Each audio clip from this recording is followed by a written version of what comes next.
ഇത് നമ്മുടെ മാവേലിക്കര ഗണപതി എന്ന ആനയാണ്. ഇതിലിവൻ്റെ കൊമ്പൊക്കെ നന്നായിട്ട് വളർന്ന് നിൽപ്പുണ്ട്. ആനയ്ക്ക് കൊമ്പ് വളർന്നു കഴിഞ്ഞാൽ തീറ്റ എടുക്കാനൊക്കെ ബുദ്ധിമുട്ടാണ്. ഇത് നമ്മൾ സെപ്റ്റംബറിൽ ഇവനെ പോയി കണ്ടപ്പോൾ ഉള്ള വീഡിയോ ആണ്. ഇപ്പം ഗണപതിയുടെ കൊമ്പ് ഇന്നലെ മുറിച്ച് കഴിഞ്ഞിട്ടുള്ള വീഡിയോ കാണിച്ചു തരാമേ. ഇപ്പം കൊമ്പൊക്കെ മുറിച്ച് കഴിഞ്ഞപ്പോൾ ഗണപതി ഒന്നുകൂടെ സുന്ദരനാണ്. അച്ഛനെ മറക്കത്തില്ല.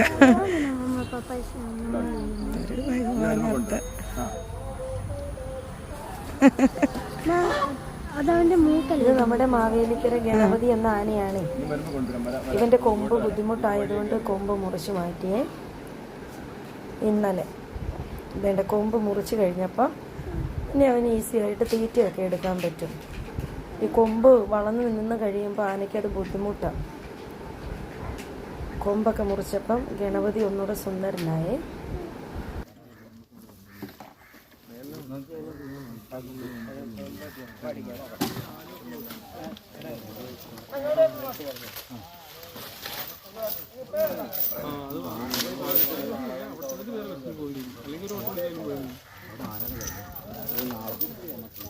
അതിന് എളുപ്പം മറ്റേതാ.